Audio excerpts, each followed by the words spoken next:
Alrighty, let's get started. Welcome to another exciting episode of the Ground Zero Lounge. I'm Ron Pat, executive producer of Ground Zero with Clyde Lewis. I don't know if you've heard, but we've been ranked 6 in the TalkStream Live Power 50. Woo! Meaning that we're ahead of George Norrie, Alex Jones, Dave Ramsey, Glenn Beck, all the bigwigs. It's hard to break into the top 5 with Rush Limbaugh and Levin and Ingram, but that's pretty impressive considering, basically that means Clyde has the top parapolitical and paranormal show in the country at night. So yeah, it's really a good thing. And just want to let you know, we have some new things here in our merchandise table. We have Fate magazine, which is like one of the oldest type of anomalous type magazines around, paranormal magazines. And we have DVDs. And we also have packets of 4 Paranoia magazines, an assortment of Paranoia magazines for $20.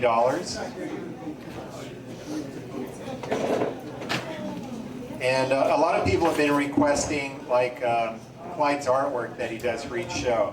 So we have him signing each of his masterpieces.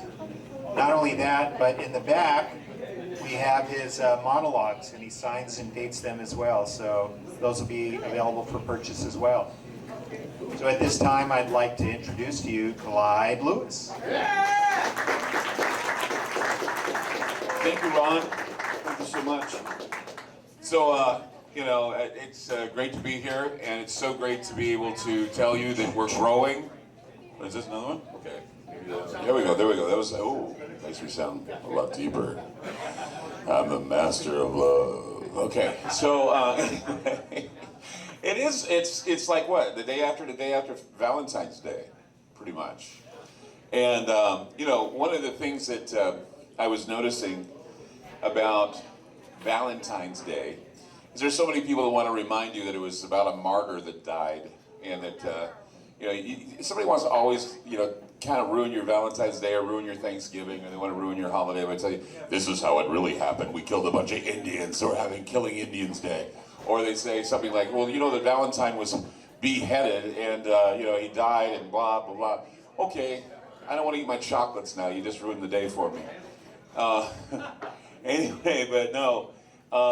One thing that I did notice, though, about this year and the following years, a couple of things that really had me kind of worried about the future of mankind and everything. Lately I've been doing that How the World Ends podcast.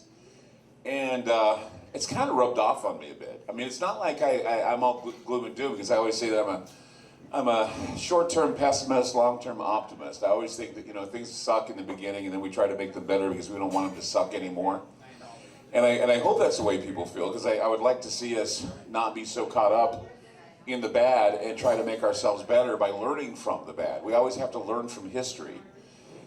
But it's like I was talking about when I was talking about Thomas' theorem the other night. I was saying, well, whatever a man decides is real, then he has to suffer the consequences from that decision.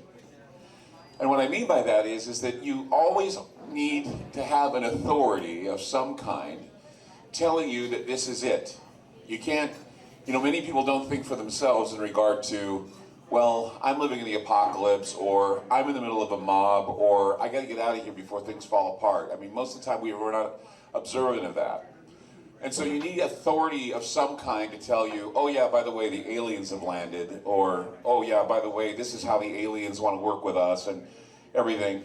And we are right now becoming quite a lonely group of people. And what I mean by that is that while we're here together having this social gathering and we're talking with one another, many people don't even reach out to have that social contact. They want to, they want to be alone and isolated. They're happy with their computers. They're happy with with just having those type of relationships. And I remember there was a show that I saw on MTV, and it was, I don't know why I was watching it, but I was. It was called Catfish. I don't know if anybody's familiar with that show. But what it is that catfishing is where you fool people on the internet in thinking that you're something you're not. You give out a fake picture, you give out whatever, and you say that you're this, you say that you're that, you don't, and then when they find out the truth, you're pretty screwed after that. What got me though, were there's so many people that were on that show that were saying, well, this guy I was talking with on the internet, he said he was going to marry me, we were going to get married, and she never met the guy. Never met the guy, but said they were going to get married. And I thought, is this true? I mean, you haven't even been in the presence of this person, and yet you want to marry them. But it got, somebody's fooling you on the internet. And I thought, well, okay, that's simple. You get a fake identity, you go on the internet, you start giving people fake information, and it's easy to do. Just give people fake information because people don't use discernment right now. They're not using it. Then I saw something on the internet that gave me the creeps even more, and that is artificial intelligence now can scan all pictures all over the world and make composite pictures of people that have never existed. And I just went, whoa. So that means there's a huge data bank out there of my face, your face, everybody's face, and then an AI can actually put it all together and create new people out of it. And so you don't even know anymore if there is someone on the other end that may love you or care about you. You're just getting that information from a sympathetic AI. And I talked about this, what is known as collective intelligence, where, like QAnon, for example. How many people are familiar with QAnon? A lot of people are, right? And every time I speak of QAnon and I talk about it in this way, people say to me, oh, you're just dogging on QAnon. Well, no, I'm not dogging on QAnon. Okay, listen. QAnon is a remarkable piece of artificial intelligence. It's sympathetic artificial intelligence. It actually picks up on what is known as collective intelligence from everybody that participates in it. And it actually tells the person participating something they want to hear. So it appeals to a certain genre of people, certain people who want to believe that there's a conspiracy theory out there to indict everybody in Washington, that this is going to happen and that's going to happen. But none of it's happened, but people still believe it. Why? Because people are being told what they want to hear. And that's what we lose when we don't have this type of contact, when we don't have the type of contact where we have social gatherings, where we talk about what is important, where we talk about what is on everybody's minds. And so we have to kind of assume that what we get out of social media and what we get out of other facets of the internet are the reality. And I got to thinking a bit about back during Christmas time. Back when they said that the song, I really can't stay, it's cold outside. And they said that song was rapey, right? And I thought, okay, and so a bunch of radio stations decided to ban that song. And then somebody said that Santa Claus should be a female or at least gender fluid. And I thought, who's saying this? Nobody wants that. Nobody wants Santa Claus to be gender fluid. Santa Claus is a fat, bearded man, right? Was. He was. Now he's not. But I'm just saying, and it's not that the majority of people want that. It's just that somebody made mention of it in a very, very, very influential blog, and it made it on the national news. And so you assume that everybody feels that way, and they don't. You assume that this is the way we are supposed to act to one another. The reason why we're nasty to one another, the reason why we're not, a lot of people are nasty to one another is because this is what they're exposed to, and this is what they expect, because once again, I talked about Thomas' theorem, and whatever a man, whatever he basically thinks or what he observes is what he believes. And so if we're observing nothing more than crap on the news every day, then we have to basically assume that the whole world is going to hell. And you know what? There are just a small amount of people that are making us feel that way. And I think that we need to understand that. I think the majority of people out there they read what they read and they're going, I can't believe this is true. And maybe it's not true. Because I'm beginning to feel like the Lone Ranger when I get up and I'm talking about these topics on my radio show. And I'm wondering, where's the mainstream news?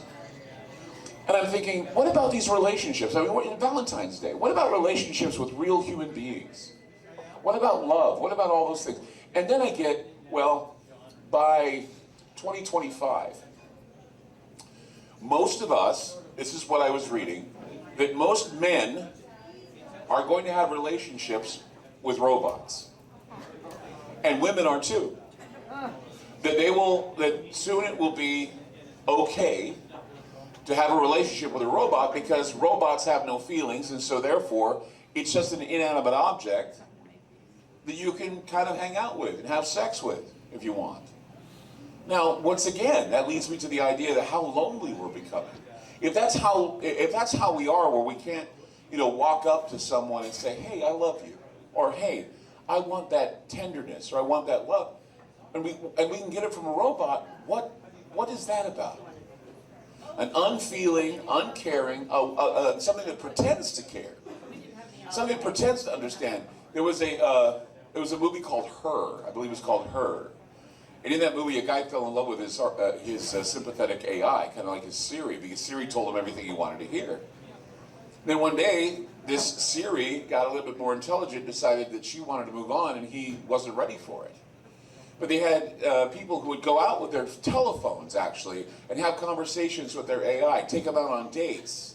And then there were like surrogate women that would come to your door, and they would have sex with you while your Siri was talking to you, because you were so in love with your Siri that you needed a woman as a proxy. I mean, these are things that are just too bizarre for me to believe it, but we are going in that direction where we're becoming less social, and we're becoming less caring, and we're becoming more like the robots. We're becoming more like the computers. And so I guess what I'm trying to say is that the reason why I believe our discernment is being kind of jaded is because the algorithms of the computers are trying to get us to think like them, so that it won't be that hard to transfer over to being them. And it won't be that hard to just say, okay, I don't mind, I'll be with a robot, I don't mind. I'll have lunch with a robot friend that I have. And I look at it as, well, okay, would you date your washing machine? I mean, if your washing machine could talk to you, yeah, it'll do your laundry and everything else, but I mean, would you go out with it? Would you date it? I know, that old story about the washing machine and how sometimes it makes you feel good if you lean up next to it. But I mean, I'm just saying that, no, I wouldn't do that. Or, one of the things that really creeps me out is, I don't know if you've ever watched some of these videos where these guys are happy to get their sex dolls. And then these robotic sex dolls, they bring them out, and they bring them out of the box. They come in a box, and you open up the box and like posing them and stuff. And I'm thinking, that kind of reminds me of a corpse, just kind of posing the corpse in the right direction, and, okay, let's get have sex with a corpse, And imagine, I don't know how anybody can get turned on with somebody, who sounds like Stephen Hawking. Oh, baby, you make me want to have sex with you. Oh, God, oh. I don't think how that would. And see, that's the thing, unless they sound natural or anything. See, we have to really perfect this. Or maybe not. Maybe we're that lonely that we don't mind having sex with a doll that sounds like Stephen Hawking. I mean, I don't know. And so, we're seeing an evolution. We're seeing a change in the attitude, the way we are, and we're in the middle of it, and I don't think we understand. And I've always thought to myself as I write the stuff that I write and talk about the stuff that I talk about, and I say to myself, wait, is this a well thought out pattern blueprint that they're following? Or are we really seeing a fulfillment of what we've been told when we were kids? That, God, the world's going to end and this is how it's done. And we interpret anything from Nostradamus to John to Malachi and Hildegard. I mean, I've gone down all the list of these people that made predictions. Did a whole show called the Big Sleep in the Year of the Big Pig. It is the year of the pig, and I just went down the list of how the pig is always represented, a lot of happiness and a lot of success. in China, but all the other cultures see the pig as something as an invasion force, seeing something as kind of like a beast of some kind, a beast of power, and the black pig is a beast of power. And Hildegard mentioned that in the fifth, what is it, the fifth time of man, or the fifth age of man, man will immediately fall away from what he truly believes and goes in a different direction. And I always wondered how it would be easy to get people to go in those directions. And I never really would have imagined that it has a lot to do with artificial intelligence, has a lot to do with social media. And here we are now, all arguing amongst ourselves, and we're divided amongst ourselves because it's very easy to turn people's minds around if you're framing the narratives in favor of destruction. And I know the president has said, you know, that the media is the enemy of the people. I don't believe the media is the enemy of the people. I believe the media doesn't give a shit about the people. I don't think they care about the people. And all they care about is rushing to judgment. All they care about is misleading stories, misleading titles. The other day I saw a story, and I've been, you know, I know this is kind of controversial, but the Oregonian had revealed that one of the members of Patriot Prayer, or it wasn't the Willamette, one of the members of Patriot Prayer, this group that is downtown and does the protests every once in a while, they said that Joy Gibson, the guy who heads up the thing, was in contact with one of the police officers. And the reason why he was in contact is because he wanted to know what his group would do to avoid any conflict with the police. Well, the mayor says, well, this is something I want to investigate because I don't want our police departments actually fraternizing with white supremacist groups. And I'm thinking, wait a minute, Joy Gibson is very far from being white. And, you know, Tiny, the other guy that works with, the Samoan guy, he's Samoan. And I'm thinking, so I looked at the Associated Press, and they did this story too. But what they did, and this is what was really weird, they had a picture, and they said, you know, police investigating associations with white supremacist group Patriot Prayer. And first of all, I know a few people from that group, and they're not at all, you know, as far as I can see, racist or anything like that. Yeah, they're also gay members and trans members and other members. But the picture they had up, and this is where it gets scary, the picture they had up is the Antifa groups carrying swastikas, and they were setting them on fire. And so it was kind of implicating, or at least showing, this picture, and when people read the story, they associate the picture with the story, thus saying, these guys are Nazis. So it's hard, and when you're dealing with a media that, you know, the president says the enemy of the people, when you have a bias that is in something called a resistance, you really have to try hard to get both sides of the story. You really have to try hard to find out if what they're saying is the truth, because once again, another example of this, you remember the Covington Catholic kids and the Native American guy, and how that standoff happened? Well, even though CNN, MSNBC, and other groups said, we made a big mistake saying that these kids were like mocking this Native American man, didn't matter. You put that picture up, and that kid is public enemy number one, because he just stood there and smiled. And see, when I read that, I read the headline, and it's like, you know, it's like seeing the word green, but it's painted red. You know, that's what I saw the headline, and it said, young boys mocking Native American activists. I just see the kids smiling. He's standing there smiling, and I'm thinking, enjoying the show. Yeah, I said, yeah, is that mocking? But like I said, the headline did not match the picture. And I'm thinking, so this is a clever way of doing what I said, this idea of Thomas' theorem, where however you perceive it, you must face the consequences of the decision you make for the perception. So I think that, you know, we need to use this as an explanation, or at least a way to demonstrate what they're doing with regard to propaganda, what they're doing with regard to pushing us towards being with robots, pushing us to have sterile relationships, and they're doing this because they want to control the population. They want to control the population. They want to control the information that the population gets. Because this is the deal. Everything that we learn, everything that we know interconnects the population. And every once in a while you have a schism. And that schism divides us.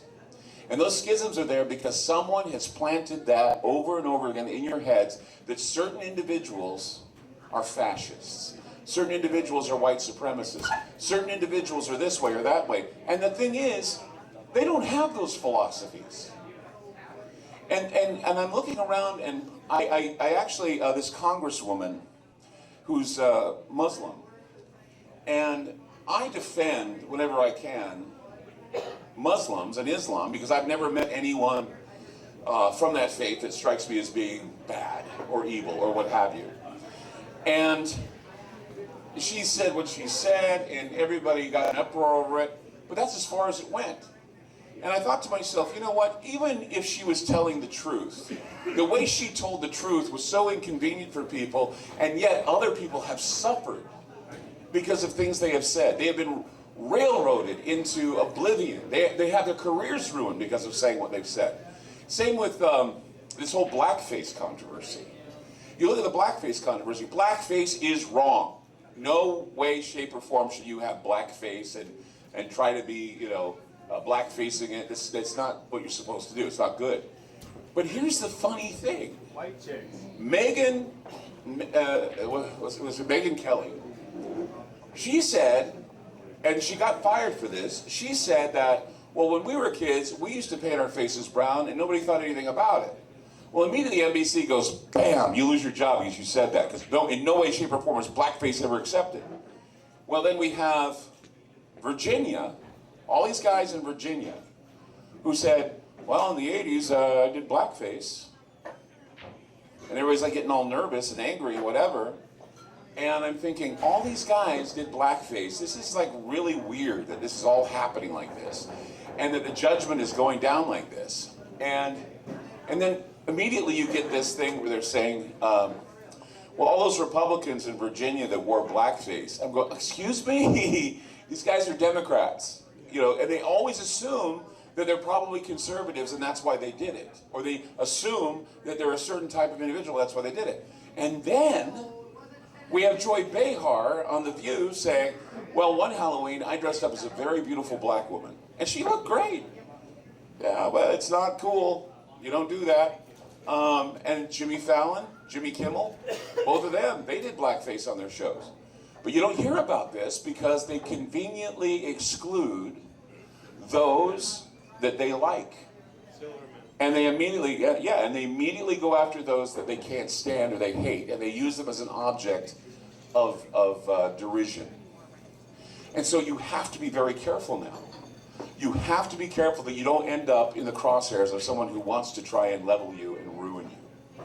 And that's the hard thing, because you look at all these people that are losing their jobs and their livelihoods, and there's no due process. And I warned on my show, I said, we need to have due process in this country. The minute we let due process out, and we don't fight for it, is the minute we start seeing things like this happen. Accusations fly. The media gets behind the accusations. The media gets behind, social media gets behind the accusations. And everything is a big misunderstanding. And by the time the truth is trying to get out, the lie is already buckled its shoes and has run rampant through the internet. And I mean, it is difficult. It is difficult to try and get through that wall, that wall we built of misinformation and misleading content. And so tonight I can say that I'm very grateful that many of you have trusted me to give you that information. It's a matter of trust now. It's a matter of who you trust and who you trust to give you information. I mean, you can trust yourselves, but many of you don't have the time to go on the internet. I mean, I spend what? I spent about 5-6 hours prior to my show reading and studying on the internet. Sometime I go to the library. We have a big library in our office that I go to, look up things and read things. And I do that for a living. I do that, I get paid to do that. So yeah, I know a little bit about what's going on, and I try to impart that information to you. Many people don't have the time to do that. Many people don't have the time to use discernment when they see a headline that says, this happened, this happened, this happened. And so the danger lies in the fact that there could be people misleading you in the mainstream and people misleading you in the world of what they call alternative media. Cognitive bias. And yeah, it's the cognitive bias, and the idea though that we can't always think that if it comes from people who say they have the truth, that it is the truth. I remember I gave up back in the 1990s when Ground Zero first went on the air. The big mantra was the truth is out there because of the X-Files. And it was one of those things where you said, one of the things you'll get from me is the truth. And I used that a lot when I was in the 90s. And then after the turn of the century, and we started getting into misinformation and people were wondering if 9/11 was an inside job and all this stuff, I started thinking to myself, and this is interesting because I think that 9/11 was an inside job, but I clarify it and I say it was done by a criminal element within the United States government that allowed other countries who had criminal elements come in and push their corruption and eventually let this happen. Okay? I'm not just going to say, well, the government did it. Because that would be disingenuous. The government did it. And it's lazy. The government did it. I'm not going to be lazy. Okay? If I can name names, I'll name names, and I'll do what I have to do to get the information out there. But then, see, this is where it got into that very, very weird thing, where they were saying things like, yeah, 9/11 was an inside job, but they faked the planes going into the buildings. Or they faked the planes going into the Pentagon. Or it was all a show done with holograms. Or it was direct energy weapons. It was, and I'm thinking to myself, okay, you know what? When we come up with these theories and ideas, we need to weigh them against motive, okay? 2 airplanes and another plane hitting the Pentagon did the job really damn good, okay? Why then, okay, we're gonna ram planes into the buildings and then we're gonna fire laser weapons from space and do the rest of the damage? Why? Why waste all that time when we did it before? And see, these are the questions I had, and I thought, okay, wait a minute. If I report this, people will think that I'm telling them the truth, when in reality I'm giving them a speculative opinion that's going around the internet that maybe direct energy weapons, and see, maybe it did happen that way. But it's not the truth if you're saying maybe it did happen that way. What you're saying is well, here's a speculative idea. What if they faked it, there were holograms, they blew stuff up, and then they jammed us with all these direct energy weapons, Cheney was involved, blah. Yeah, that's a plausible idea, I guess. But is it the truth? No. It's not the truth. It's a theory. It's speculative theory. And another thing, too, that always aggravates me is conspiracy theorists went wild on this story. No, not every person who questions is a conspiracy theorist. But they love to use that as a pejorative, and the reason why is because they think it's diminishing the value of the information. And it just might. And that's another reason why I don't consider myself a conspiracy theorist. I call myself a fringe analyst. And the reason why is because I don't think that I've made up any conspiracy theories that would get me in any hot water. People say, Clyde, you know, you're getting too close. You're digging your own grave, Clyde. You're digging your own. No, I'm not. You know why I'm not? Because I am not a conspiracy theorist. In fact, what's so odd is that when I first started Ground Zero back in the 1990s, it was very fringe. Now you know what I am? I'm a pop culture dude. Everything I talk about is pop culture. And even now, this is the thing that's most exciting and strange, all right?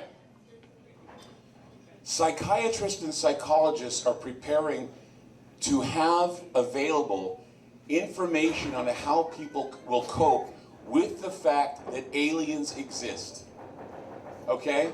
And scientists now are changing their tune about alien abduction, saying, we thought this would go away, but it's been so interwoven into the culture, it's not going away. And so we have to go on a case-by-case basis and find out if these people were telling the truth the whole time. Okay? And what was it they told us after they were abducted? Now, if any of you have been following conspiracy history or have been following this other line of history that goes simultaneously with the random history we hear about every day on the news, is back when I was first doing interviews with people who said they were abducted. And of course you had Bud Hopkins, John Mack, and all these wonderful people that they've now passed. But they were these guys that were investigating abduction cases and talking about abduction cases. And of course there were these, unsolved mysteries. Listen, watch tonight where we talk to a person who's been abducted by aliens. Dun, dun, dun, dun, dun, dun, dun, dun, dun. I watched that too. But every time somebody was interviewed, they said, well, we were abducted by the aliens. The aliens took us up into their spaceships. They did the little, taking our sperm and our ova. They probed us, they did this, they did that, and they told us that the planet is heading for ecological disaster. And in order for us to avoid extinction, they are doing a hybridization program where they're going to be introducing into our civilization hybrids, alien hybrids, and they're going to be among us. Well, that sounded weird back then, right? It sounded weird. But where are we now? We're living in a time where we're being told that an ecological disaster is about to happen, right? We're told an ecological disaster is about to happen. And I pointed this out, and I got a lot of crap for pointing it out, but I'm going to point it out again. So the hybridization program, the idea that these aliens or these hybrids are among us. And I'm not being cruel when I say this, so please, don't think I am, because you take a look though, 40, 50 years ago, when we first heard of the abduction cases, and when we first heard of this ecological disaster, and you first heard of the hybridization program and how they're preparing the planet for the arrival of more aliens and all this stuff, and how now psychiatry is saying, yes, people are having these situations. Psychologists are saying, yes, we need to rethink this. Some scientists are saying that maybe the aliens weren't really anthropomorphic, but synthetic AI. I mean, just going down the list of everything they're changing their minds on and making them realities. But they were talking about how the hybridization program, we would start seeing the new human. Back 40, 50 years ago, no one would have ever dreamed that we would be having sex with robots. Think about it. I mean, yeah, robots were kind of like sexual objects in some movies, but not many. I mean, I didn't see, in Lost in Space that Will Robinson had sex with B9. It just didn't happen, right? Maybe today it would, but it's not happening now. But, so now we have this mindset that we have sexual relationships with robots. Nah, that's weird. Who's pushing that agenda? I don't know. Maybe the hybrids. Another thing is, the other thing is the whole idea of climate change or climate disruption. That is the ecological scare that we've got. But who was talking about this back in the 70s and 80s? The abductees. They were talking about it. So this was another program that was being put into the public. And what was the reason for the climate change and the geoengineering they were planning? To re-terraform the planet, because why? We were preparing for someone or something to return. That's what the abductees would say. So now we have geoengineering trails. We have all these things happening. Where did that come from? Well, that happened, about 20 years ago, 25 years ago. That happened. It started happening after the abductions. Now, here's another thing that the hybridization process could be giving us: gender fluidity. When the hell do we ever hear of gender fluidity? Gender fluidity is a new idea. Transgender is another idea. The idea of, I can just go down the list of all these things that are changing about how we see each other and how people see themselves. They either identify as women or they identify as men, and they're in male bodies or female bodies. And see, this could very well be, and another thing too is paedomorphism. I would talk about, and this is where I got a lot of people pissed off when I started talking about paedomorphism. Paedomorphism is where human beings try to make themselves look younger, okay? It's called neoteny. And we usually do that with animals, but people are now doing that, where what they do is they either lose a hell of a lot of weight, which makes them look even more alien than they did before, because they lose a lot. Or they augment their bodies with so much plastic surgery, you don't even recognize them. Or they augment their bodies to be, you know, you go from Bruce Jenner to Caitlyn Jenner. See what I'm talking about? The paedomorphic idea. Michael Jackson. Think about Michael Jackson for a moment. Michael Jackson, if he walked down the street in the 1950s, people would say, that is a ghoul. Now, though, he changes his look to look more like he wants to look more youthful, more Peter Pan-like, and in the process, he made himself look like a ghoul. But we didn't care. What's that? White. And white, too. One of the things that this reminded me of, too, is when I was a kid, this is really interesting. When I was a kid, I used to watch Batman. Anybody watch Batman? You know, Adam West Batman by applause? Yeah? Yeah, by applause? So when I was a kid, when the Joker would show up at a bank, I would say, are these people going to get a clue? This guy's the Joker. He looks like a freaking clown, right? So why don't they call the cops? And my mother said, you don't get it, do you?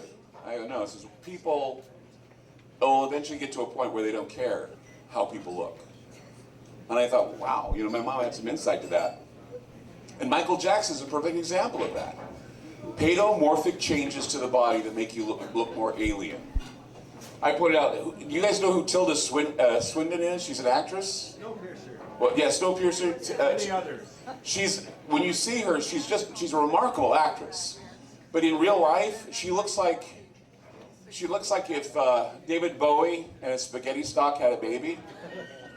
That's what she looks like. And it's because she looks alien. She looks really alien. And I pointed that out. Oh, you're being cruel.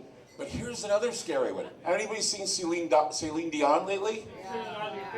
Yeah, Celine Dion. I feel so bad because people say, Clyde, she lost her husband. I go, well, she's got a hot, young boyfriend now. I don't think she's really grieving all that much. But, something's happened to her.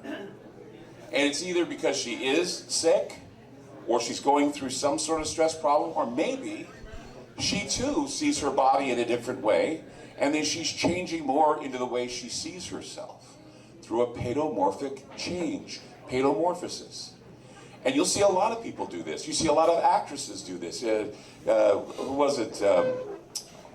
The girl that was in Dirty Dancing. What was her name? Jennifer Grey.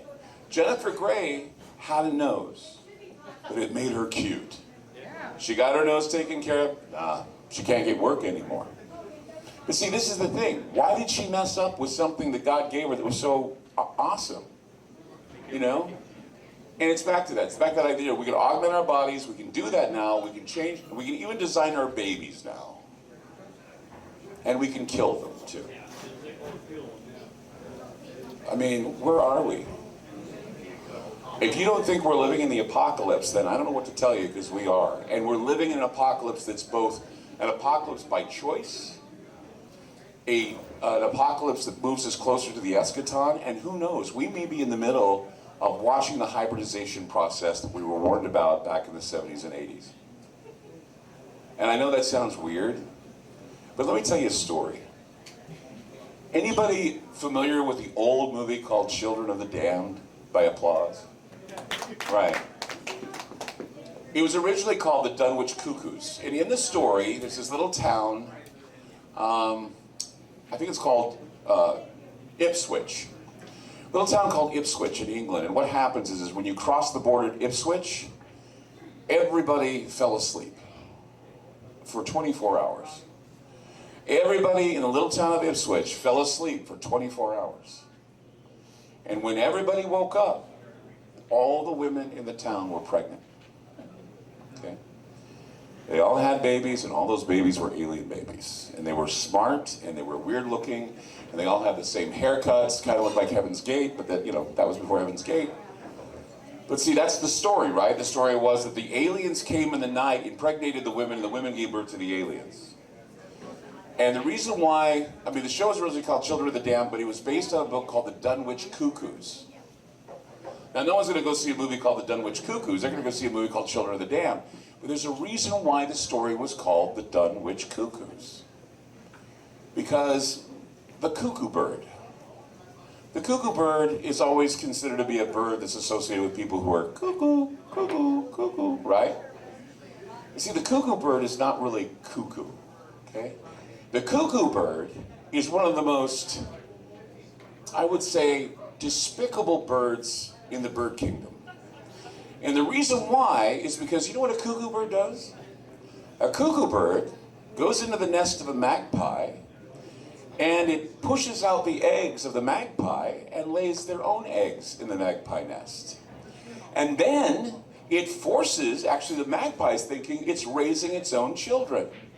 When in reality, it's raising the children of the cuckoo bird. So the cuckoo bird can lay its eggs, they can rely on the magpies to raise those kids, and then what happens, the cuckoo bird comes in and says, here's all of our kids, you're going bye-bye. So it pushes the magpie out, and then the cuckoo bird takes over, and all of those cuckoo birds are ready to fly out of the nest. So, it's kind of like the same example of the hybridization program. Something could have come in, just picked randomly people to take up into their flying saucers, telling them about impregnation, telling them about the hybridization program, telling them about all this, coming back with the ecosystem collapse and all these things. And then some 20, 30 years later, we see the ecosystem collapse, we see scarcity, we see a planet that's on the verge, and we see people walking down the street that we don't know what to call them.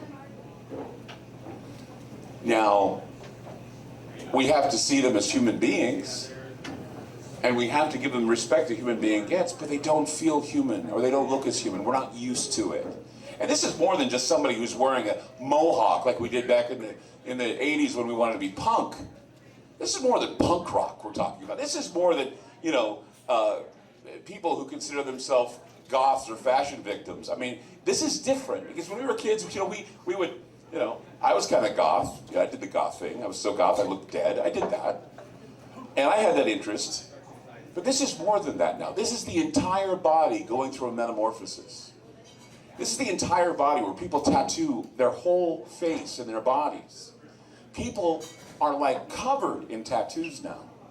Okay, what is that? And I'm not saying that people who do that are bad. I'm just saying, what inspires a person to turn their body into I'm not talking about people who have like a mom tattoo or hell, I got a UPC code on my arm that says spam on it. It was the spam code. But what I'm talking about is people who ink their bodies. People who ink like the guy from Maroon 5 at the Super Bowl.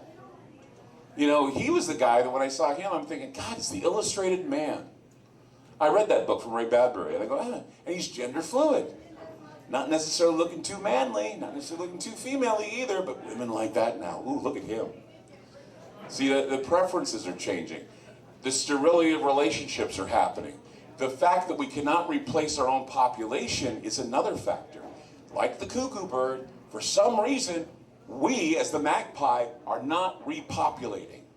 Why? Because someone's come in and replaced us with something else. And we're geoengineering the planet to prepare for that something else. We're basically doing things to the planet because we've been told and programmed for many years that an ecosystem is collapsing. Does this get you scared yet? It scares me. Because that would mean, and there's a guy named Avi Loeb, and we've been trying to get him on the show. Avi Loeb is a Harvard professor, and he has doubled down on the fact that Oumuamua, the asteroid they call the asteroid or the comet, was really an alien spaceship. And he also has said something that I've said many times, and that is, he believes that aliens are parked in the Jovian system. He believes that there are spaceships in the Jovian system that we haven't detected yet, and they're waiting. And they already have seeds planted here on planet Earth, and they're walking among us right now. What are they waiting for? Yeah. He doesn't know. We don't know what they're waiting for. And in fact, we could even go as far as to say that the whole UFO thing we're seeing now, it's no longer being occupied by spacemen. These are probes that are coming down that are robotic, and they're basically observing us, and they report back to some ship that's sitting out there in the Jovian system. Creepy. Yeah. Especially when mindsets are changing to say, we accept the idea that aliens are out there. We accept the idea that from the time of the atomic age, the aliens have been trying to send us a message, and we've been preparing for their arrival. This is why we want to convert ourselves over to AI. We want to convert ourselves over to being robots and transhumanists, because the whole transhuman message is we are about to reveal the new man to mankind. Whether it be mechanical, whether it be something we make in a genomics lab, whether it's something that is completely gender fluid or what have you, it's going to be there. And when it comes, this will be the thing that will scare everyone. It'll be walking through the uncanny valley and realizing you can be replaced. Just like the cuckoo bird. You can be replaced. And that's the fear. That's the fear. Convenience. What is convenience? They want convenience. Sure. People want convenience. Yes. Give up their selves. You'll give up yourself for convenience. That's right. But see, that's the thing. You just make it look akin to the intellect, and everybody will just fall for it. And they're falling for it. The computers are teaching us how to behave. Oh, here's one for you. You ready for this? How many parents in this room raised children watching Peppa Pig on I think it was Nickelodeon or one of the child TV? None of you? Any of you? Okay. Well, here's the thing. I gotta sit down for a minute. So there's this cartoon. It's called Peppa Pig, and this is really gonna make you freak. It freaked me out. So Peppa Pig is this cartoon that was made in England. And it's really cute. I mean, I really, when Liam watched it when he was a little boy, I loved him. I love that show. It's just cute, it's adorable. The big Peppa Pig, they all speak with British accents. Well, they found out that Peppa Pig is one of the most popular cartoons on YouTube right now. And kids who are between the ages of 2 and 5 are watching Peppa Pig on their phones or on their parents' phones. Do you know what these kids are doing now? They're adopting British accents. Instead of saying, "Mommy, can I have a drink of water?" It's, Mommy, can I have a drink of water? Mommy. They speak with British accents because that's how they're learning to speak. Now tell me that this isn't something that you need to be kind of thinking to yourself, wow. Something is controlling, and we're allowing it to keep the control. Something is replacing us, and we're allowing it to happen. We're allowing ourselves to be replaced out of convenience. I mean, yeah, the robots, the hybrids, those who see themselves as something different than what they truly are. And what's that about? It's about psychological integrity. And whether or not we can maintain psychological integrity through all of this, and not sounding crazy, and not thinking we're crazy, because we are seeing it. It's kind of like the doctor in Invasion of the Body Snatchers when he came in, and the one woman said, "My uncle is not the same." But it is him. It looks like him. No, it's not the same. He used to give me that look in the eye. He doesn't give it to me anymore. And finally, I think it was Dr. Banal was his name. Miles Banal was his name. And when Finney wrote Invasion of the Body Snatchers, he wrote it about how there are philosophies and ideologies that take over men's minds, and he was seeing it happening around all of his friends. They were changing. They were changing as if another soul had walked into their bodies, and they changed their attitude about everything. And in the movie Invasion of the Body Snatchers, it was pods being put under the bed, and once you sleep, your brain and your whole body was replaced by aliens. That's something that is a metaphor. But now, is that metaphor coming to pass? Is it Thomas' theorem to say, well, what we perceive and what we decide is real, we get the consequence from? Well, we have the consequences now of what we've heard in the fringe coming to pass in what is not called the fringe. It's now in the reality that everybody shares. It's in the collective intelligence that everybody shares. People would rather listen to a robot named Q telling them what the future holds than listen to a human being giving them ideas on what's happening. Why? Because Q has said, I am of superior intelligence, I have an insight with Donald Trump, hear me. When it could be just an AI, a very smart AI, getting them to move in a direction that probably they would never think they would go, but they'll do it because they have put their faith in something like this. Yeah, And so, a few months ago, Q stated that if you knew who Q was, you would laugh. right, Yeah. I know who Q is. A bot. It's a bot created by psychological operations at DARPA, Yeah. because they want to use collective intelligence to see how people think. I mean, look, they're able, you know what they want to do right now? They want to follow the dream line of people. They want to do tests on people to follow their dream line. Why? Because the unconscious mind reveals what the conscious mind will not. Your dreams reveal who you are. And what is going on in the unconscious mind can be analyzed, and it can be data mined. When they data mine and analyze it, they'll realize, well, people are all dreaming the same dreams, or they're dreaming dreams that are similar, and we can see that this direction is going somewhere, and we'll be able to play on their unconscious mind as well as their conscious mind. And this is where we get into the idea that symbols rule the world, not words. Symbols rule the world, and not words. You are far more in the symbols and in the vision and in the pictures than you are in the words. Instagram. Thank you very much.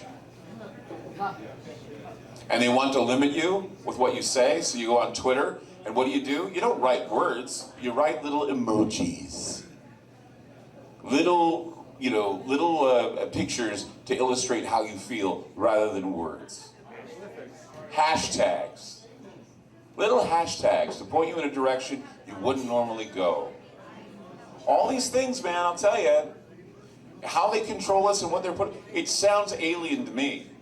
It sounds very alien to me. It sounds like something that, I mean, I was talking about how, you know, when you read apocalyptic science fiction, or you watch apocalyptic science fiction, it came to mind when I was watching The Walking Dead the other night, because I know it was back, and like I said, I've invested in this show just like I invested in Mad Men, and I'm willing to ride this out until it comes to its stupid ending, which most of these shows do. They write until they can't write anymore. So I was watching The Walking Dead, and I realized something. You know, The Walking Dead is basically what happens after an apocalypse, not what causes it, okay? So you see, you know, that everybody turned to zombies except a few people, but you don't know why they turned to zombies. We don't know what happened. A plague, drug problem, something crashed, caused the zombies. We don't know. But we see how people treat each other after the apocalypse, and they treat each other pretty badly, right? They kill people. They don't just kill the zombies. They kill people. I mean, look at Negan, that whole scene where, if you watch it, where he bashed the heads into those people, and it's like one of the most horrible things to watch on TV ever. And so I got to thinking, though, about how they always point out that after the apocalypse, we treat each other crappy. And yet we're told that if something happens that's a jolt to the system, we start treating each other better. And what I'm thinking is that, yeah, as we perceive or even wonder if something horrible is about to happen, we start treating everybody like crap. Because we all think to ourselves, I have nothing to live for, I'm unhappy, I don't want to even be in this life, and you irritate the hell out of me. And that's why we hear about these killings and these strange things happening. People are doing it in droves, they're doing it in mass, kids are doing it to other kids. Kids are seeing, they're seeing Slender Man in the forest and lure their friends into a playground so they can kill them. All this is there. I mean, Bird Box was kind of that, the TV show, or the movie Bird Box kind of illustrated that too. People are so in despair that they're willing to die rather than to connect. And so I guess I'm full circle now when I first talked about connections. When I first talked about how Valentine's Day was supposed to be a day of love, a day of connections, but look what we're going to be putting our love and our connections into in the future. Something that really doesn't care about us, something that would toast our bread if we commanded it to, something is not going to throw its arms around us and say, I love you, something that's not going to look into our eyes and tell us that we're doing the right thing. We need to really, really think about where we're headed in our future. We need to really think about what's controlling our minds and what's telling us what to do. And understand that this may be the alien threat that we were warned about many, many years ago. Are there any questions? We do questions now? Anybody? Okay, we'll do a few questions if you want. Anybody want to ask any questions about anything that I've talked about or anything they want to know? We can answer, ask. Questions? Did I cover everything? Is that right? Was that right? Here we go. Oh, here we go, right here. Okay, sure. Here we go. Morning. Hi. Hi. Speak right in the microphone loudly because we got a camera here. All right. I just wanted to share something with you, with all of you. A few months ago, I would say the end of summer, I've been noticing a lot of, it feels like drones are flying all over the place. Because it's not any particular pattern, all right? Some have flashing lights, and in one night, I was house sitting for my daughter. I was in the back again, watching the stars, looking, and all of a sudden, one of those planes came by, but it had no flashing lights at this time. So I just followed it. I watched it, and I would say it went a few miles down, and it turned into like a red probe. So A red probe. okay, so it changed to a red probe. Yep, just like a fiery ball. Yeah. And I watched it until it was done. I smiled. I'm going, why don't I have my camera today? That was the first time ever I don't have my camera on me. And then it moved this way, and then on the other side of the trees. I've been wanting to tell you that for a while now, and it's just amazing. I had a situation where I was over near Adventist Hospital. I just got out of the doctor's office. And I'm walking out, and I look up in the sky, and I see this white, I don't know what it was this white cigar-shaped thing in the sky. And I saw it, and the first thing, I remember it saying that if I ever have an opportunity to see something weird in the sky again, I'm going to go through this like 3-step program. I'm going to stop, I'm going to take a deep breath and say, oh my gosh, that looks like a UFO. I will now think, grab my camera, and take a picture. Because see, you don't think to that. You say, oh my God, what am I looking at? So I did that. I took a picture. I was doing my due diligence. I'm like, look at this thing, and I was like far away. So it was still kind of there, so I ran towards it, and it went, I was like, just taking pictures of it. And I thought, it's gonna come right near me, and it went behind a building. So I couldn't get a really clear shot. But it was a good shot I got, because I was really thinking about it. But yeah, I mean, you don't really think when you see stuff like that, you're gonna, and some of them move so fast, you're not gonna get a picture anyway. People say, why is it that every UFO picture you see is blurry? Okay, well, get yourself a cell phone. I'll throw a ball of paper at you and see if you can catch it on your cell phone. You're not going to. You know, if you get out your cell phone and get a ball of paper and I go, take a picture. You're not gonna take a picture of that. That's how fast they go. They go, screw me, I didn't get it. So if you get a UFO in a camera lens or on a phone or anything, you're pretty damn lucky. You're not going to get one unless you really, really think. And so yeah, I mean, I don't know what that could have been, but you know, here's another thing too. If you see these things, UFOcenter.com, Peter Davenport, good friend of mine, he runs the National UFO Reporting Center. And the reason why it's important to get it on paper that you saw these things, because maybe someone else saw it too. And they filed a report, and you can cross-reference this so we can figure out whether or not it was a plane or whether or not it was something that was unknown or unable to be identified. I'll tell you what, though, how many people are watching Project Blue Book? Anybody on the History Channel? Recommend you watch it. It is an amazing show. It's basically Dark Skies meets X-Files, and it's about J. Allen Hynek, who was one of the first investigators who was basically paid by the government to say, these things aren't real, and changed his mind halfway through saying, wait a minute, some of this stuff is real, and people are seeing things that they can't explain. So if you want to see a show that, you know, sure it's fictitious, a lot of it is, but it's based on a lot of historic UFO sightings. It's really amazing. I mean, they could go forever on this. It was like, how many, they did 12,000? I think they did 12,000 UFO reports that they filed with the government with Project Blue Book, and out of those, 701 were not explained logically or conventionally. So that's 701 UFOs that still today are not explained. And I'm sure many of us see things that we can't explain either. Many of us see things that are like, what is that? You know, we don't know. But yeah, some amazing stuff. Good, another question. Hey Clyde, Jason here. Hi. I'm from Salem. This is my brother Wes. My Thank you for coming all this way in the rain, guys. Woo! Thank you. Salem, let's hear it, Salem. Well, we call it Soul Lane down there, but you know, it's not as cool as Portland is. Yeah, cool. At any rate, some more on the drone. So we kind of live by the airport. I see drones all the time, and they fly right over the house. No people in them, just fly right over. You can see the rivets. It's freaky. Right. But what I wanted to say is, we were out in front of my brother's house, and there's this hummingbird, and we're talking about politics, and we're talking about conspiracy stuff. Right. And there's this hummingbird. It's all whoop, whoop, whoop, and I'm like standing there, and I'm like, what is this hummingbird doing? And I was like, I bet it's a droid, and it's listening to us. And then a bird, or a bigger drone, comes and snatches it right up out of the air and flies away with it. And it was absolutely scary weird. My God. Honest truth. And it wasn't like a bird catching another bird. It was like a small vehicle going into a larger vehicle. And that's all. Just wanted to say. That's amazing. Give him a hand. I've never heard that before. And they do have that technology. You know, they have now birds that, that are basically, and insects too. They're using insects to spy on you. What's that? It's the fact that I was talking about it was weird that I was like, oh, that hummingbird is probably It's spying on you. Yeah. Another one comes and takes it away. Right, right. Well, I mean, how would you like to be in Los Angeles right now? They're doing these helicopter things where they're flying black helicopters through the streets. One just landed on Wilshire Boulevard, and everybody thought they were under attack. And we had this happen to us in 2003. I don't know if you remember that.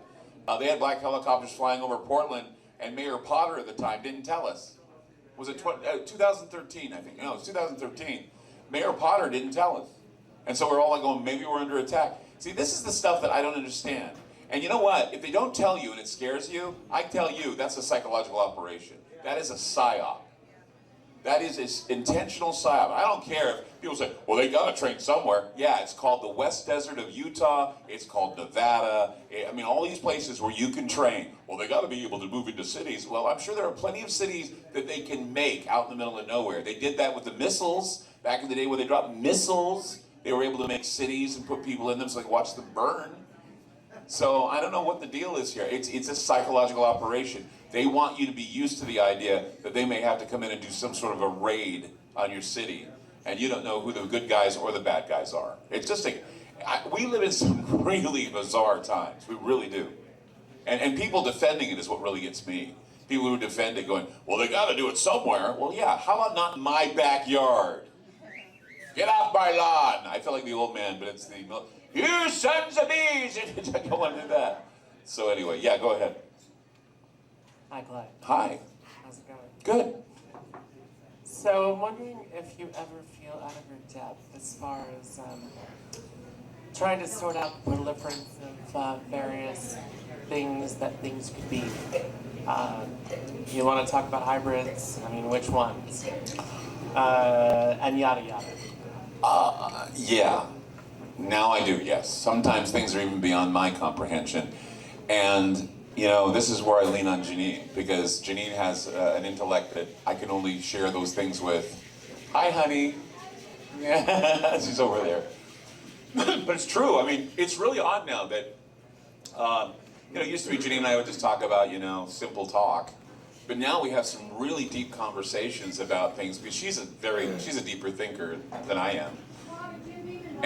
What's that? Okay, sorry. Anyway, so I was just saying that, and so I do feel out of my element sometimes, and I need to be grounded in some way. And she and I have these conversations where we do get grounded. I mean, today we were talking, we had a Valentine's dinner today, and we went over to the Sexton over here in the Columbia, and we were talking about phosphates and what the flippy floppy things that we need to build our bodies, and how 600,000 years from now our bodies are going to evolve into something more, maybe robots that turn into organic robots, and that's why we are the way we are. And it was just a really interesting conversation. But I mean, most people don't talk about that over a Valentine's dinner or a Valentine's drink, but we did, and that's because I really don't. Yeah, I know. I really don't have anybody else to share that with. Unless I'm sharing with my audience, I have people out there who call in and understand where the hell I'm going with stuff. But yeah, sometimes I do feel like I'm out of my element. I really have to find a different, path to get to the same conclusion, or to get to a conclusion where I'm starting to see patterns and loops. And in fact, that's what I talked about in the beginning. I see nothing more than patterns. Speaking of patterns, the shooting in Aurora, Illinois. There was a shooting in Aurora, Illinois. There was also a shooting in Aurora, Colorado. Remember that? Aurora, Colorado. And the shooting in Aurora, Illinois happened one day after the anniversary of the shooting in Parkland, Florida. And the first person who was identified as a victim in the San Ysidro shootings back in the 1980s, Aurora Pena. Oh yeah, San Ysidro. Yeah, San Ysidro. Aurora Pena was one of the first victims identified. So Aurora means dawn. And what have I been talking about for the past, few weeks on the show? The new dawn, the new era, the new age of Aquarius, the new man, the new creation, the new hybrid. I mean, it's kind of odd, isn't it? And it's because you see patterns, you start feeling the loops, they start closing in, and we have to make that detour. I mean, I don't know if anybody's seen Groundhog Day, but remember, he kept doing the same thing over again until he figured out how to get out of it. And I remember there was an interview that was done with Ivan Reitman. I think Ivan Reitman wrote the story, and he said, in the real story, the guy took 700 years to figure out that he was caught in this loop. The Netflix series Russian Doll, same premise. Russian Dolls, and then that new movie, was it Happy Birthday to Me, or whatever, Happy Death Day to Me, is the same story about being in a loop and trying to figure out how to get out of dying. We're in a loop, guys. It's the Mobius strip, and we're in it.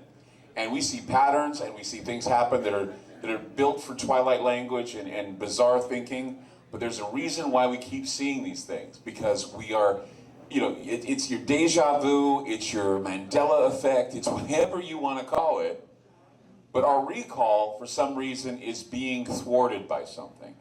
And so people need to start seeing the patterns so they can make and avoid these decisions that put us in places where we keep ending up. It's kind of like what Einstein said. You keep doing the same thing over and over again, expecting a different result. That's called insanity. And so maybe we're in this insane loop that we need to find a way to dig out of and get out of, and that way we'll be a lot happier in the future. Once again, short-term pessimist, long-term optimist. Eventually, we'll work ourselves out of whatever this quagmire is. We may have to adapt to certain things, but yet we'll still remain safe, and hopefully we'll remain knowledgeable in the future. And especially, we will learn to love each other and reach out to one another in a social way, rather than hiding behind our keyboards. Got another question. Oh, another question. Yeah? Okay. Hi, Clyde. Hi. Wasn't it just last week that a woman or a mother of 3 or 4 kids was arrested in the UK because she called someone a man that was like a transgender, and they Yeah. came and arrested her Yeah. in front of her children? Yeah, I saw that. And it even made national news, so yeah. It's Yeah, interesting. I saw that. Yeah, this is the type of world we're living in now. I mean, if you misidentify somebody's gender, you could be jailed. How many genders are there? 15 now? No, I think there's 72. Or say there's 67. I thought that was because I did a show called Heinz 67, so there's 67 different genders now. 67. Yeah. And when I did a show like that, you know what people told me? I did a show about those genders. They said, well, that's not what God wants. So we want them all dead. I'm like, you know what? Sorry, that's not going to happen. I mean, this is the future. This is the uncanny valley that we're going to have to cross. And if we don't cross it, then we're going to start seeing ourselves, winding up in a padded cell wondering what happened to the world. Think about it. You need it. I mean, we're thinking crazy tonight, guys. Well, you know what? Thinking crazy may keep you out of a padded cell. To be honest. Yeah. Anything else? Any more questions? Any more questions? Okay, one over there. Yeah. Regarding the paranormal. Hold on a second. He's getting. Not so much a question, but just an observation on Tom. Right? Jason, sorry. I'm saying, but you see something and you say, wow, I wonder if that is. That is something in us that we see, and we've got to stay in tune with those things that go on in our life. We think synchronicity, or some call it coincidence. Right. But if you really get to the core of a human being, and we have all power in here, we can read each other. We can Right. clean it out and keep it right. But when you see that, when you say, oh, I think that is, something's already told you it was. Exactly. Yeah. Right. Intuition, man. something a robot won't have unless they program it to. Intuition, sympathy, empathy, being able to see things without being some autonomous drone. Do we have one more question here? Regarding, again, the paranormal, Yes. I was listening to your show the other night, and you said that you had something come in and through you and then out again. Yeah. And you prayed that it would go away. Yeah. I've had many things happen to me like that as well. Yeah. Laying in bed and something would sit on me. Well, that's called the hag effect, and a lot of people are complaining of having this again. And that's why I brought it up. Yeah. Because I read about that story about those Vietnamese, Laotian, and Filipino men that died. And they died because of their spiritual beliefs. They died because they believed that they were being harangued or assaulted in their beds by the incubus and the succubus. And that's another way of talking about sleep paralysis. Right. But there are people in the sleep paralysis that have that vision of an old man or an old woman sitting on their chest, or an alien, or something else, a demon of some kind appearing near their bed. So this is happening a lot more reports of this happening. Different characters that represent different, there's the Hat Man, I don't know if you've heard of the Hat Man. No. There's Slender Man, there's the Rake. All these things that, well, those are on the internet, they're made up on the internet. So what? They're tulpas. And these things have jumped from the internet into reality, and a lot of kids believe in them. Just like, I remember when I talked to Stephen Hawking and he told me about how, when you're dealing with quantum physics, he said, in the quantum world, Santa Claus exists. Because you can't neither identify him nor you can find where he is, and you use the uncertainty principle to try and prove an uncertainty. That does not necessarily mean it's not there. And that's what I was saying, that, when you look at things and you say, well, I don't have anything to show for what I've seen, it doesn't mean that if you have no evidence, there's no proof. It means that you just didn't have evidence at the time, and you had something happen to you that was very, very important, something that changed your life. Yeah, go ahead. Got another question? Sure. Hi, Clyde. Steve from Salem. Hi. What would you think about the term paradigm manipulation? Paradigm manipulation, you mean they're going in and they're basically trying to change time? Change our perceptions of reality. Well, of course they're doing that. Orwell said it could be done. And with the way the internet is now and with the way that people get their information, we can basically rewrite history. And, you can watch CNN and they have these shows called the 60s or the 70s or whatever. It's their version of the 60s and 70s. And it's like I was when we were talking the other night with John Potash, and we were saying that the 60s were so sanitized, and they're sanitized on CNN, yet they were trying to dose an entire generation to make them basically kill each other. And the CIA was involved with it, mind control, all that stuff. Rock stars were dying at 27. They don't focus on that, but that was some of the stuff. Altamont, all these things were part of that history that they just try to avoid. They try to make it was such a wonderful, peaceful time. Look at us now, we're so screwed up. We've been screwed up for a long time.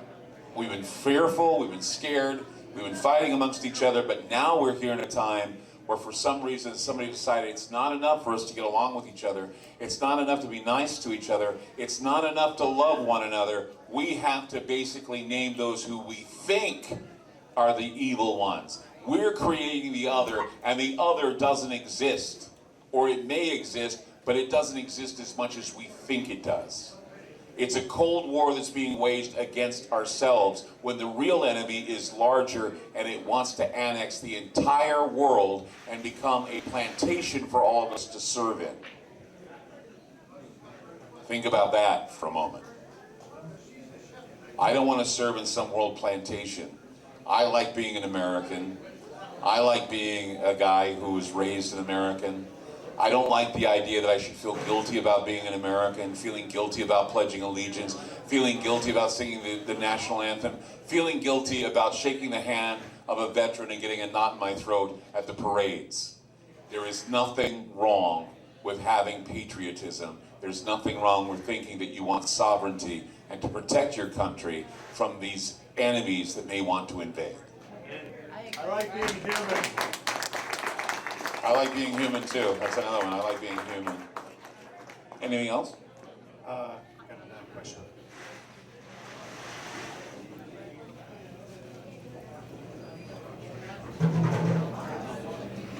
Besides like the banking system and like how like it would affect us like because we're going to a cashless society and stuff, don't you think that maybe like in like was it an EMP or EMP. yeah, like or when it like busts out, maybe we all just need to unplug a little bit. I was just telling my friend We the will other be day. forced to unplug a little bit. Well, I know, but I told my girlfriend, she's like, oh, what's going on with the world? I go, if we all just kind of unplug, you realize and you look around, it's really not as bad as we all think Someone in it this is. room that I know very well, who I won't point out her names unless she wants to be named. Oh, damn you! I told you I would be anonymous here. She puts her phone in a cookie tin. So does Tutu. Oh, and Tutu. Who's putting their phones in tins now so they can unplug? You, who? You? Just like they take their phone and they put it in a tin so they don't have to deal with the crap on the phone or the drama. What's that? It's a good idea. You know what I do? I put my phone on Do Not Disturb from 7 o'clock at night until 10 in the morning. You know why? I'm sick and damn tired of robocalls at 8 a.m.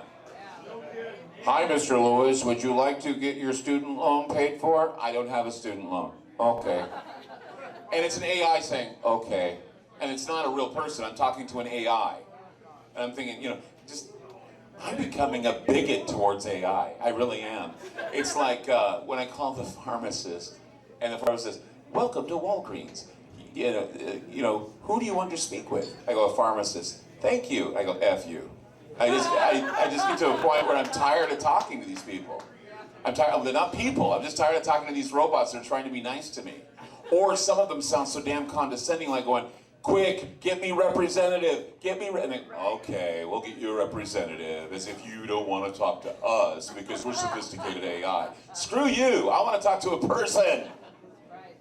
Or they put you in eternal hold hell, and you're waiting for a person to answer, and they don't answer. It goes back to, hi, welcome back. No, I don't want to talk to you again. I want to talk to a person. So hopefully that'll change, but I doubt it. The more they get these AI to sound real, and in fact, one of the things they're doing, I think Google and their AI that talks, they decided to give it hesitation so it sounds more human, because humans have a problem with speaking. They speak hesitantly. They kind of go, yeah, okay, well, yeah. And I do that too. I have a crutch. I go, I say that all the time. I guess I could say, everybody goes, I don't, but I go, My father used to have, but anyway. Everybody has their crutches. So they pick up on these little crutches that AI can pick up on so they sound human. It's just creepy.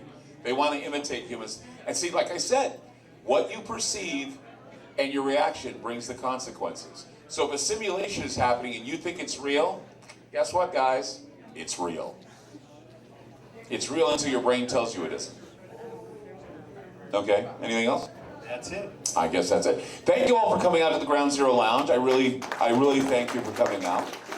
Thank you for pushing us as high as we've gone. I don't think Ron pointed out, he said we were number 6. Did you say 28.8 million? No, I didn't. Okay.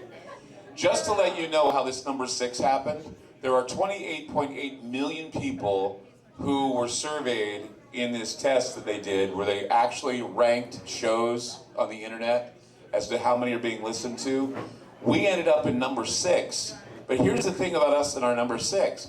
All of the ones ahead of us are on Fox News, or they're featured on Fox News.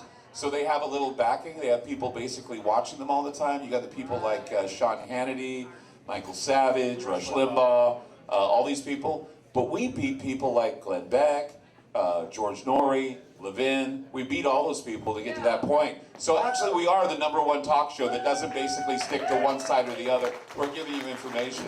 So now let's hope it pays a lot of money. Yeah, my wife loved that one.